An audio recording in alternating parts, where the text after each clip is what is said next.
An update now on the live sheep export vessel, which was en route to the Middle East before it had to return to Western Australia.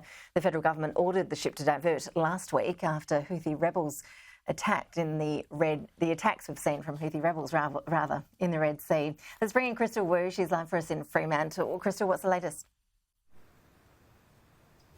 Well, Ash, the Department of Agriculture released a statement earlier today responding to reports some of these animals had to be offloaded because of a range of health reasons. They've said no animals have so far been offloaded and there are no reports of health and welfare concerns.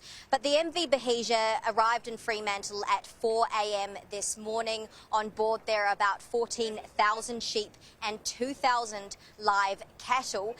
It departed Fremantle on January 5 en route to the Middle East, but a few weeks later the federal government ordered the ship to return back to Australia because of the ongoing tensions in the Red Sea. Since it's arrived, it has been lingering off the west coast for about 2 days now because the exporters had to undergo a range of biosecurity measures. While it's parked out there, it's still being aerated. The animals are getting plenty of air and food and water. So whilst the risk will be minimal from this vessel because it hasn't docked anywhere else, we still need to make sure that we maintain the strictest biosecurity standards.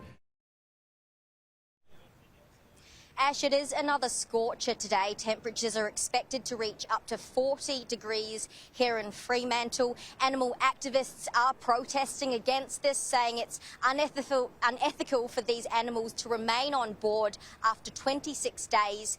The Department of Agriculture yesterday sent 2 independent vets to assess the situation on board and have confirmed so far no health or wellbeing concerns. Ash. Crystal Wu in Fremantle, thank you. For more, let's bring in now John Hassell. He's with me in the studio. He's the president of WA Farmers. John, good to see you. Thanks for coming in. How would you characterise the handling of this incident by the Ag Department and the government? So the Federal Department of Agriculture, I think, has made a major failing in this. They've known for 9 days what could have gone on. They haven't been able to categorically say this is our preferred course of action until yesterday, and I think they've finally done that. But the vessel's been sitting around for 4 days in the process. I think that's pretty disappointing.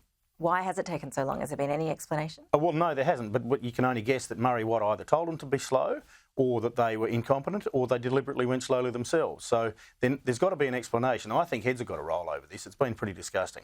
So are you suggesting that essentially behind the scenes they've wanted to reignite the live export phase-out debate that we know has been going on for a long time? Is that what you're getting at here? It definitely fits with the government's agenda to do as much harm as they can to the industry. I don't know why they want to do harm to the industry. They want to ban it. I think it's on a political stunt to get preferences in inner city Melbourne and Sydney, and we're the sacrificial lamb, for want of a better term. So it really fits with their agenda to try and do harm, and it sadly feels the way it's been done. Okay, well, we'll put that to the government and the Ag Department and see what their response is. I'm sure they'll be denying that that's the case. But sure they will. When it comes to that broader political debate, I know that you've been pushing for a meeting with the Prime Minister Anthony Albanese when he's in Perth a little bit later this month. How have you gone on that front?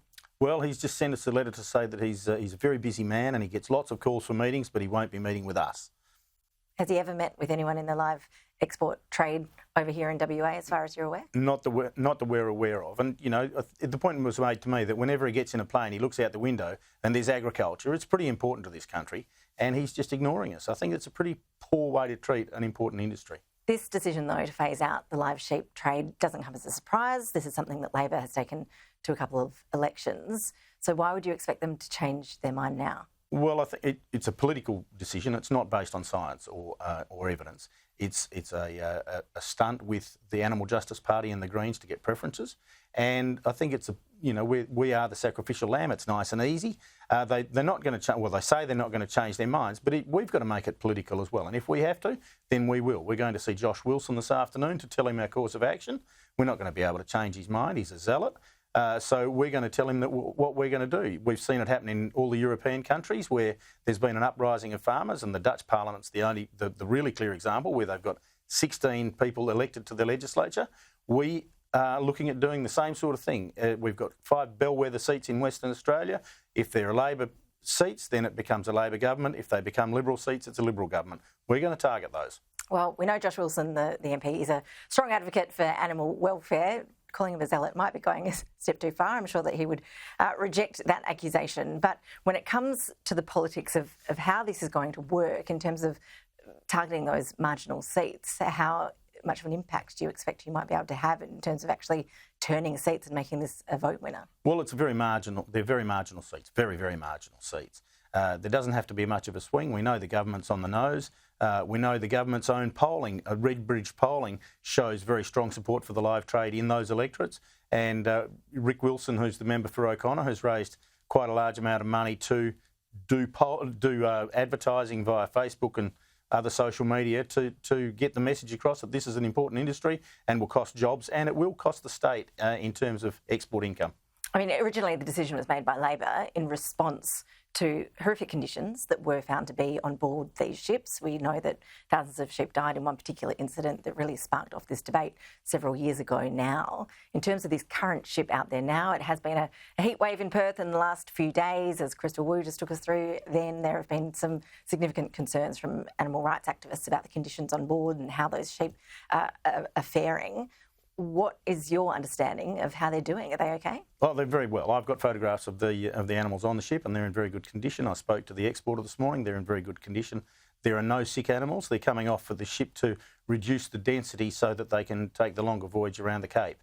So there are no actual animal welfare concerns. You've got to remember that these animals came from the Middle East in the first place. That's where their origins are. They're used to the heat. So saying 40 degrees in the shade when they've got ventilation out on the ocean is heat wave conditions is just being disingenuous. John Hassell, really appreciate you joining us. Thanks, Ashley. Thanks for your time.